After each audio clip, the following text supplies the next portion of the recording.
Group 4 எக்ஸாமில் state லெவலில் 202வது ரேங்க்கும் கம்யூனலில் 75வது ரேங்க்கும் எடுத்து என்னோடய சொந்த மாவட்டத்திலே ஜேஆர்யூ ரெவன்யூ டிபார்ட்மெண்ட் எடுத்திருக்கேன். அப்புறம் சில பேர் எக்கனாமிக் வைஸாக சில பேர் புவராக இருக்கலாம். பார்ட் டைம் ஜாப் பண்ணிக்கிட்டு படிக்கலாம், தப்பு இல்லை. நானும் பார்ட் டைம் ஜாப் பார்த்துட்டு தான் அந்த எக்ஸாம் படித்து கிளியர் பண்ணேன். அதுவாசி நீங்கள் ரெகுலராக ஃபாலோ பண்ணுங்கள். கன்சிஸ்டன்சி இந்த எக்ஸாம் பொறுத்த வரைக்கும் ரொம்ப ரொம்ப முக்கியம். ரெகுலராக அனைவருக்கும் வணக்கம். என்னோடய பேர் சதீஷ்குமார். நான் தேனி மாவட்டத்தை சேர்ந்தவன்.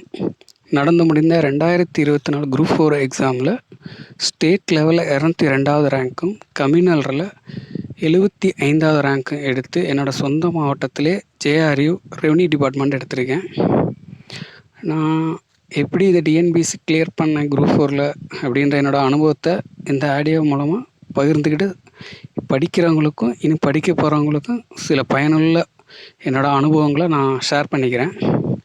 நான் அந்த டிஎன்பிஎஸ்சி படிக்க ஆரம்பித்து ஒரு 5 வருஷம் ஆயிடுச்சு. 5 வருஷம் முழுமையாக முடிஞ்சிருச்சுன்னு சொல்லலாம். நான் தான் என் குடும்பத்தில் ஃபஸ்ட்டு கிராஜுவேட். ஸோ எனக்கு இது டிஎன்பிஎஸ்சி முதல்ல நான் ஸ்டார்ட் பண்ணுறப்ப எனக்கு எந்த ஒரு அவேர்னஸும் இல்லை. பட் விருப்பமும் நம்பிக்கையும் மட்டுமே இருந்துச்சு. அது மூலமாகவே நான் படிப்படியாக சில படித்து கொஞ்சம் கொஞ்சம் என்னோடய தவறுகளை திருத்திக்கிட்டு இது என்னோடய 3வது அட்டம்ப்டில் தான் நான் அதை கிளியர் பண்ணியிருக்கேன். லாஸ்ட் அட்டம்ப்டில் 166 கொஸ்டின் போட்டேன்.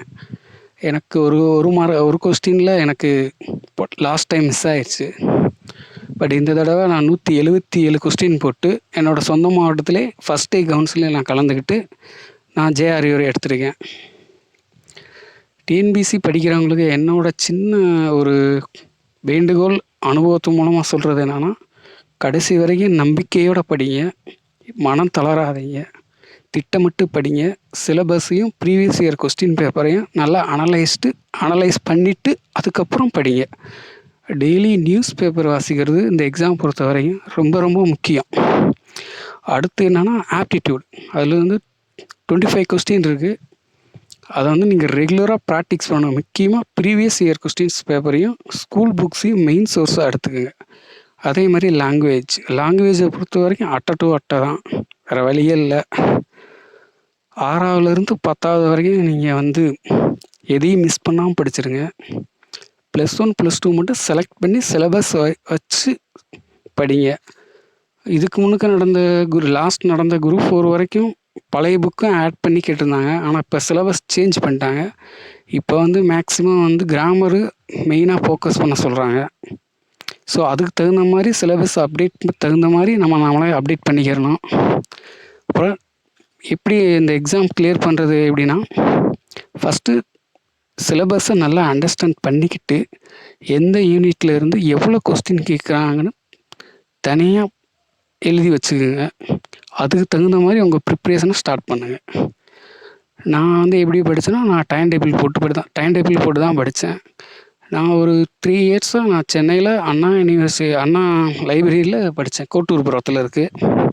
நாங்கள் ஃப்ரெண்ட்ஸ் மூலமாக ஷேர் பண்ணிக்கிட்டு எல்லா மெட்டீரியலும் ஷேர் பண்ணிக்கிறோம், படித்ததை டிஸ்கஷன் பண்ணிக்கிறோம்.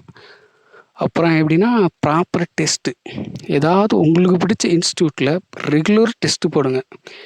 மெயினாக லாங்குவேஜும் ஆப்டிடியூடும் ரெகுலராக டெஸ்ட் ஃபாலோ பண்ணுங்கள். ஜிஎஸ்ஸு ப்ராப்பராக வீக்லி ஒன்ஸில் டெஸ்ட்டு போட்டுருங்க. அதே மாதிரி ரெகுலராக நியூஸ் பேப்பர் வாசிக்கிறது மட்டும் மறந்துடாதீங்க. அதே மாதிரி ப்ரீவியஸ் இயர் கொஸ்டின் பேப்பர், இந்த ரெண்டையும் நீங்கள் ரொட்டீனாக பண்ணிக்கிட்டே இருக்கணும்.